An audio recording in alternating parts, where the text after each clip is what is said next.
Heading number 16, passing of resolution by postal ballot. This is very important. Mark EPQ on this heading. Every company except a company having less than or equal to 200 members shall transact items of business as prescribed only by means of postal ballot instead of transacting such business at a general meeting. तो हर वो company किस company को छोड़कर, ठीक है बेटा, आइए यहाँ पे कंपनी को हम समझ लेते हैं कि कहाँ एप्लीकेबल है ये प्रोविजन।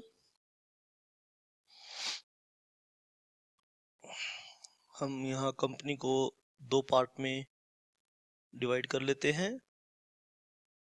हाँ जी सर, जिसे भी हम कंपनी बोल रहे हैं बेटा बहुत नोट कर लीजिए बेटा। First and second, two types of companies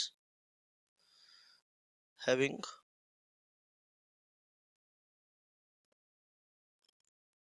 more than 200 members। पहली टाइप की कंपनी हैविंग और दूसरी टाइप की कंपनी 200 और लेस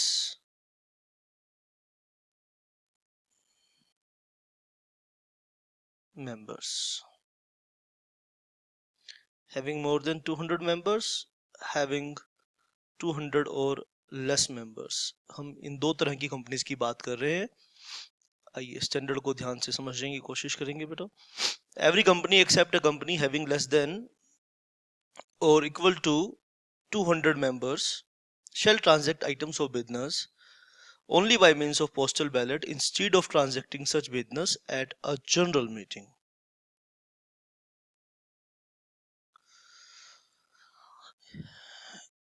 इस कंपनी की बात नहीं कर रहे हैं, यहाँ ये प्रोविजन इस कंपनी के ऊपर लागू है।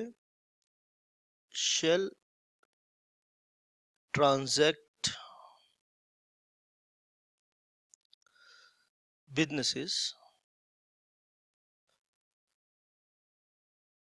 only through postal ballot, only through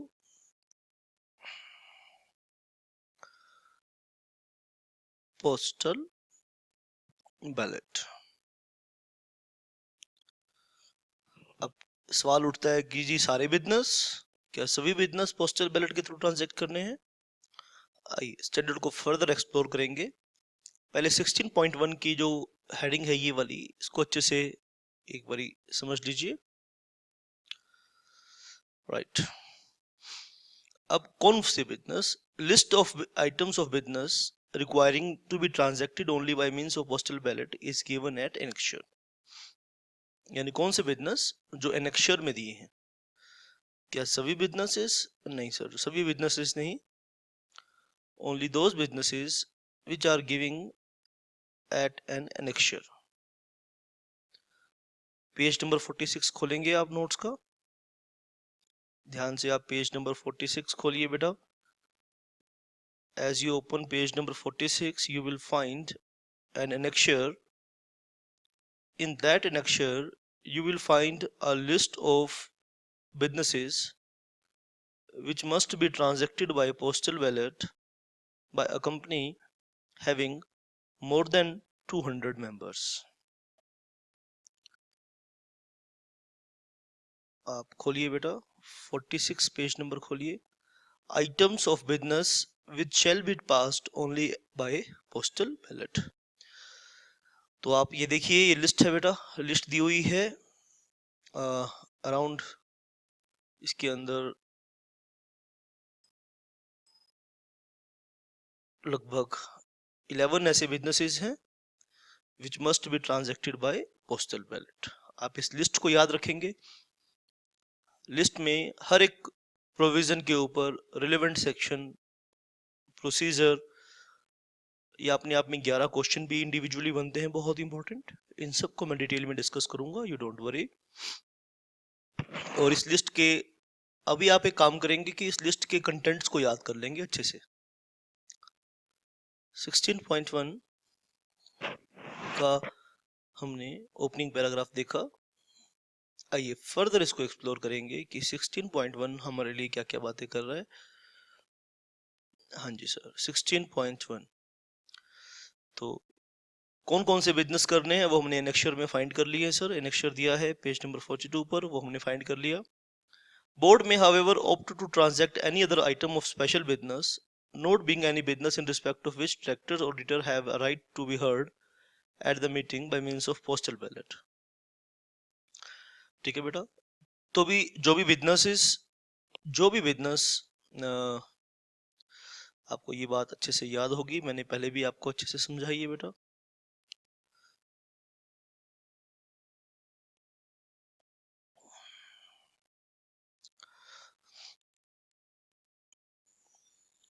तो businesses at जनरल मीटिंग को आप दो पार्ट पे क्लासिफाई कर सकते हैं। You can classify in two parts, number first and number second. Ordinary businesses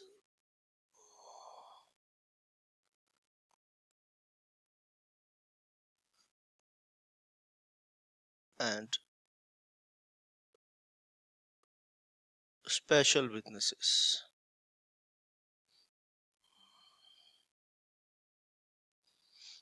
आप दो पार्ट पे डिवाइड कर सकते हैं। ठीक है बेटा, ऑर्डिनरी बिजनेसेस के बारे में सुन लीजिए। ठीक है, can not be transacted, can not be transacted through postal ballot.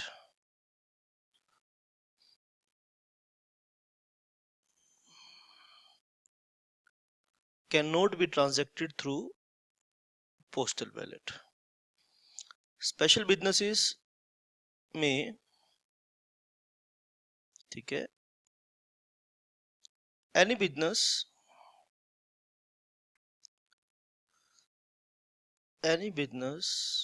could be transacted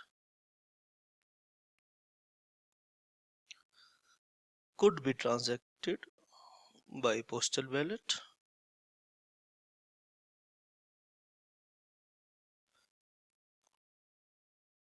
except those in which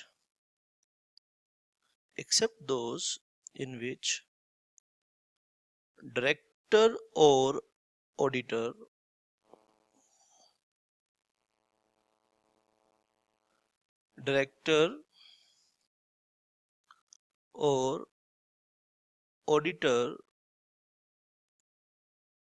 has right to speak। जहां पे उन्हें बोलने का अधिकार है, उन बिजनेसेस को आप नहीं ट्रांजैक्ट कर सकते पोस्टल बैलेट के थ्रू।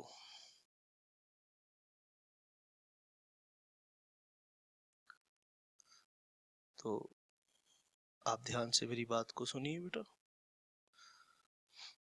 16.1 को हमने देखा, 16.2 देखेंगे।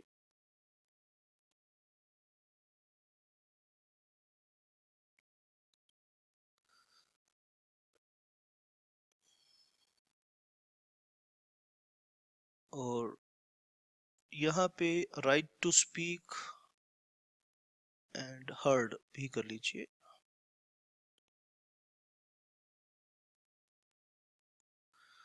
Right to speak and heard.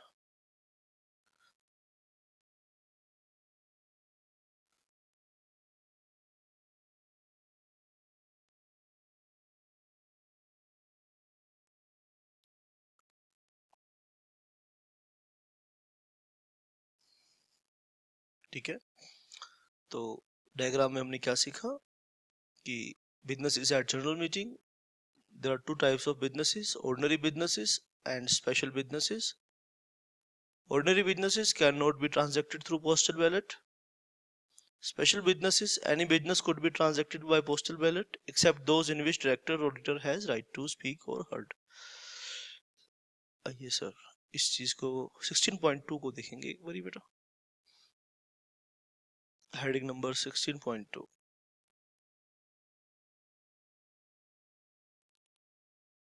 Every company having its equity share listed on a recognized stock exchange other than companies whose equity shares are listed on SME own on which institutional trading platform or other companies which are required to provide e-voting facility shall provide such facility to its members in respect of those items which are required to be transacted through postal ballot. 16.2 is very very important बेटा. 16.2 EPQ question note कर लीजिए. ठीक है बेटा. Listed company की बात कर रहे हैं. कौन सी लिस्टेड कंपनी की बात कर रहे हैं? जो रिकॉग्नाइज्ड स्टॉक एक्सचेंज पर लिस्टेड है. ठीक है बेटा.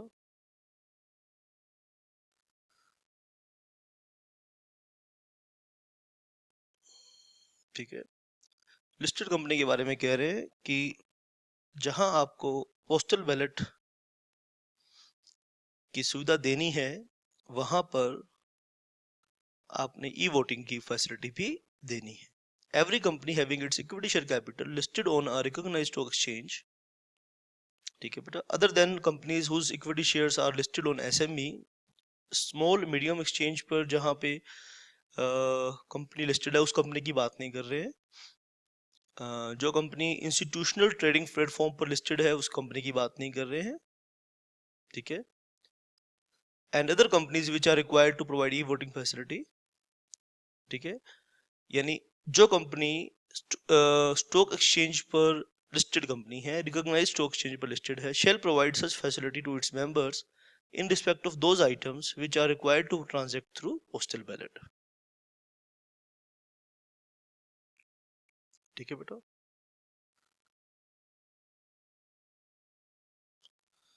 16.2 हेडिंग नंबर.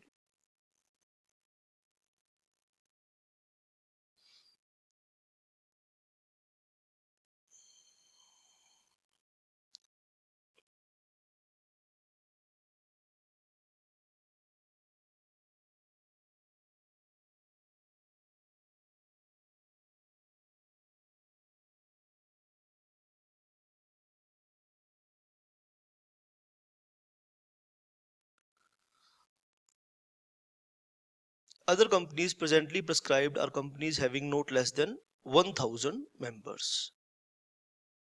और ठीक है बेटा.